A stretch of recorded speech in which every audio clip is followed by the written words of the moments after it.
So what you need to understand with sound for concerts is that there are essentially two sound systems.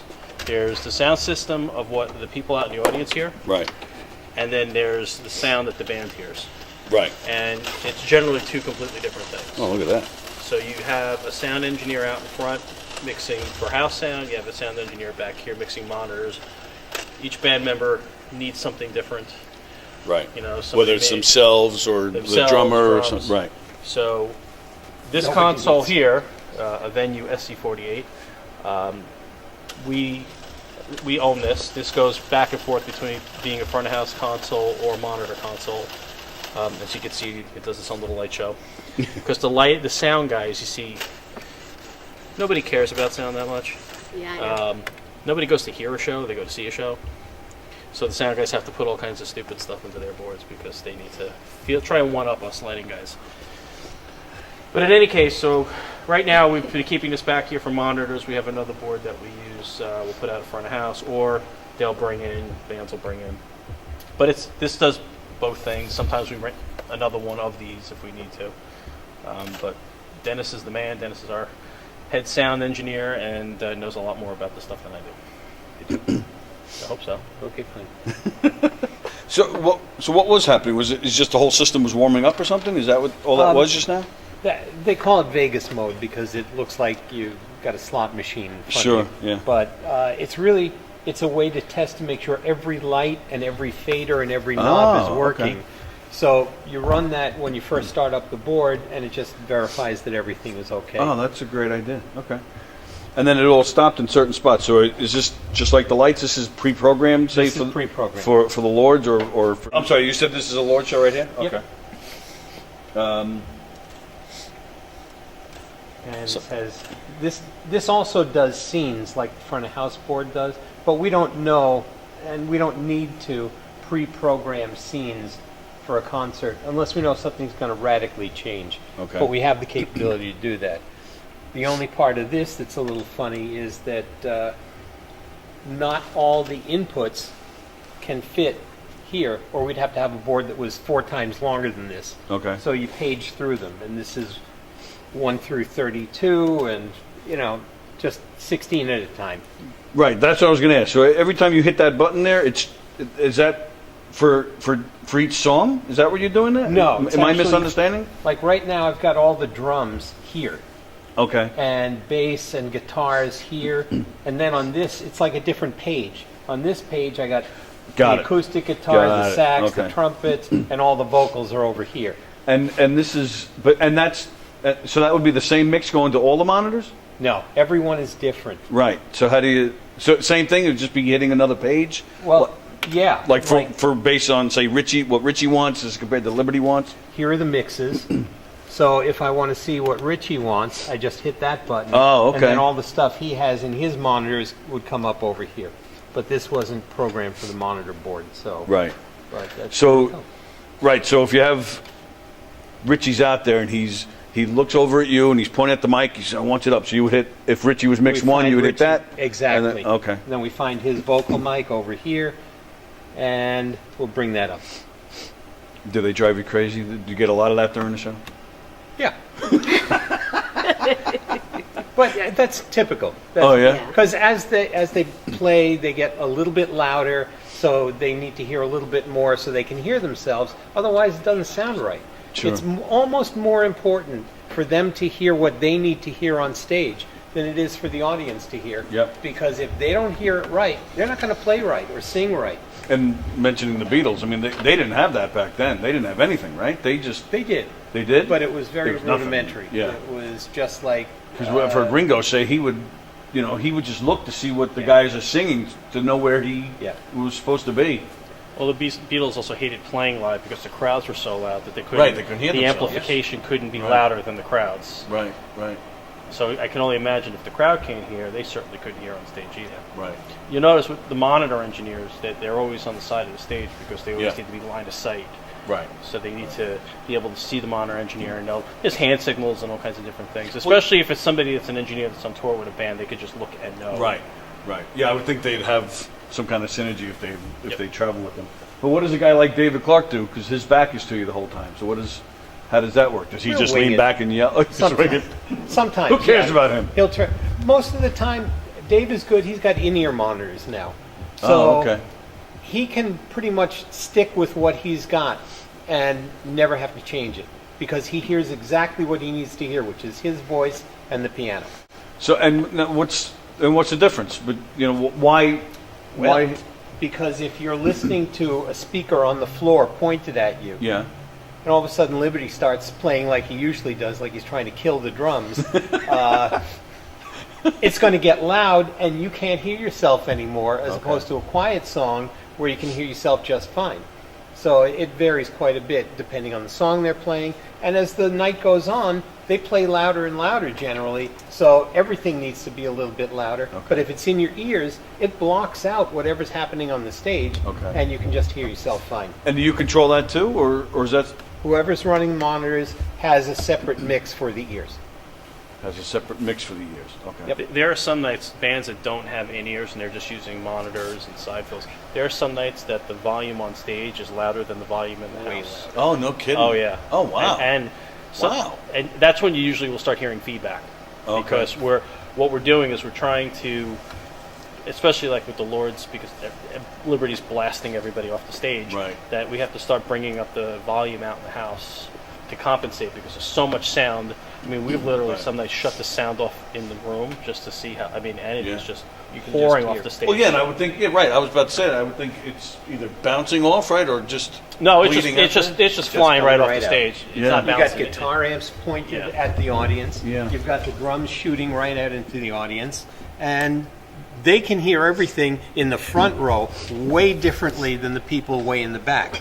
So in order for the Sure. people in the back to hear what's going on, the volume out there has to be louder. But if you make it too loud, it gets painful for the people down front.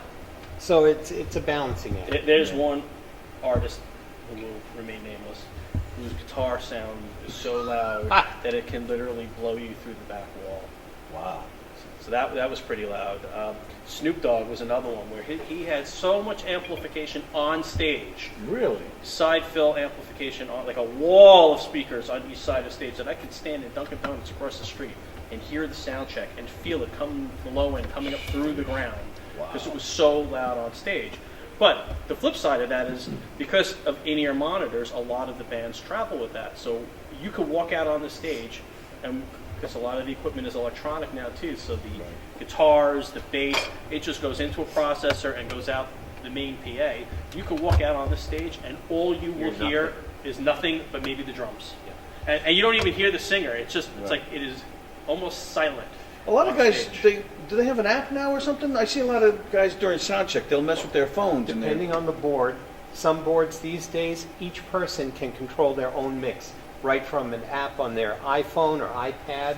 Sometime in 10, 15 years ago, there was a company that made a box that you could sit on a stand in front of the guy that he could adjust his Right, own Billy, mix. I think Billy uses that. Or Yeah, used to use Billy's that. actually got I think it's from what I can see in photos and video, I think it's just a pretty simple old system where it's just some knobs that he can Right. dial in whoever he Yeah. wants. He doesn't use in-ears, he's got wedges on the floor. Right. He can make And, his own and mix. if you notice behind him, Chuck, he's got the shield in front of him. Yes. So he can't. So Right. Billy's just hearing whatever Billy wants to hear. If he needs a dial-up mic, if he needs harmonies or whatever else he has going on. But it's just whatever Right. 4 or 6 things that he's looking for. We were talking before about certain places where, and yeah, I won't mention the theater, but they still just have speakers on the stage facing out. That's their whole system. That must, I mean, this seems a lot more, at least to the ignorant eye, it seems like it's more, it seems like it's better. It looks more advanced. It looks, It's newer technology, but the person that designs the system has to keep in mind the space that it's for. Smaller clubs, you don't need something like this. You could use them certainly, but they may not fill the room as well. but placement matters still, right? Huge. Or- yeah. More than anything else. More than the type of speaker you're using.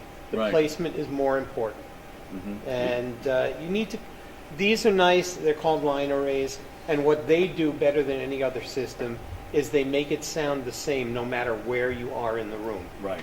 as opposed to those boxes stacked on the stage Right. where you can go a little bit to the right or a little bit to the left and it sounds completely different. Right. That's we like going spent a through lot bar. of time maintaining the sound system because with the amount of volume and amplification we have, things change. I mean, this room could really rumble some nights. Sure. And we have subs underneath the stage as well. Okay. So all that energy, all that vibration, there's a lot of energy coming out the front, there's some coming off the back. So sometimes things get out of whack a little bit, so we have to go up. And so every couple of months, Dennis will pull out the spectrum analyzer and we'll run hours of pink noise in here that drives me crazy. The And spectrum we're tuning, analyzer. and it's always It's like there's a flux capacitor. yeah. And there's a lot of tuning and a lot of, we may go in and adjust something, we may hear something somewhere, but this system is tuned extremely tight, almost to the inch. Like the Lords who play here often, do you get to know what they like after a while so that the guy here can take a nap? Just like lighting, there are nights that bands come in here, we don't know their music, we don't know anything. Right. Lighting-wise, we know nothing. Sound-wise, we know nothing. They give us an input list of what their inputs are. Dennis or Matt or whoever is running monitors will have a conversation with the band. What do you need? What do you want? It's a lot of their experience of dealing with bands, and you kind of know what a drummer needs or a lead singer needs. But more often than not, it's like, good morning, how you doing? What do you need? And away we go. But it's not. I mean, it doesn't happen that often where you're totally unfamiliar with the band, does it? I mean, you must know, like Snoop Dogg. I can name maybe one song, but I know the type of music that's coming in. You know what I mean? We may be familiar with the band by name, but we're not familiar what their needs are. I mean, we're reading the rider, we're having a meeting with their tour manager first thing in the morning. So even though we know the band, we may be fans of the band, we don't know what the band needs from a production standpoint. So right. So all right, so let's say it is a band that you know well, but they've never worked here. That doesn't help at all. Doesn't make a doesn't make it. Wow. The only thing that makes a difference is if we know the music, Exactly. and we're fans. Like we had Winger in here back in December. Sorry. And great show. No, listen, hey, you know what? Great show. I mean, I can say that. You know. I might have gotten beaten up in high school for being a fan, but that's. Were you? You were a fan of Winger in high school? Did you have the mullet and everything? Yeah. Anyway, moving on from that. you were stealing so many of my photos. I mean, Yeah, true. so and there might be one deeply buried on my Facebook page. But I'll find it. So from a sound standpoint, it really makes no difference if you're a fan because you don't know what that singer or the bass or the drummer needs. From a lighting standpoint, it is a little bit easier, and in terms of Winger, I know most of their songs. If the Fab Folk, when the Fab Folk comes in, I know the Beatles songs. Yeah. If it's a Grateful Dead tribute, I'm totally lost. So we just wing it. Right. We had Last in Line in here last year, Yeah. the Dio members. Oh, okay. And I knew some of that music. So it does make it easier from a lighting standpoint. If I'm running lights, I mean, these punks don't know the light. They don't know the stuff. They don't even know who Led Zeppelin job is. with Wonder Stories. I But kill Wonder Stories. I will say that if you have good instincts, no matter what the band is, if you have good instincts, helps if you're a musician. I mean, I used to play guitar once upon a time. Oh, But wow. if you have good instincts, then it makes it easier to run a show, a show. Ryan's got good instincts. So for iCarly, you guys can. That's John's thing. John loves iCarly. Look out, he loves it. John is. So what's great with these two guys is they both know how to program the lighting console. Ryan is great with running lights, running lasers. John is great with audio. Audio. He can program lights, maybe, but audio definitely is his thing. My preference is to keep your hands on this while you're watching for something bad going on there. Okay. And then I can just that makes go sense. to it quickly. It's a great way to work, and every digital board is different. Mm-hmm. And there are guys that are in love with one of these or one of those, but if you're doing this multiple places, you have to be adaptable. You have to know kind of how every digital board may work, at least to the point where you can walk up to it and use it. We have two different kinds here. We have this one, we have another one from a different manufacturer that looks and works completely differently. But basically, they do the same thing.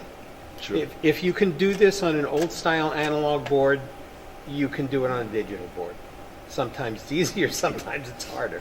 But generally, if this were an analog board, we'd have a couple racks full of equipment next to this Yeah, we'd have right. to use Mhm. with it.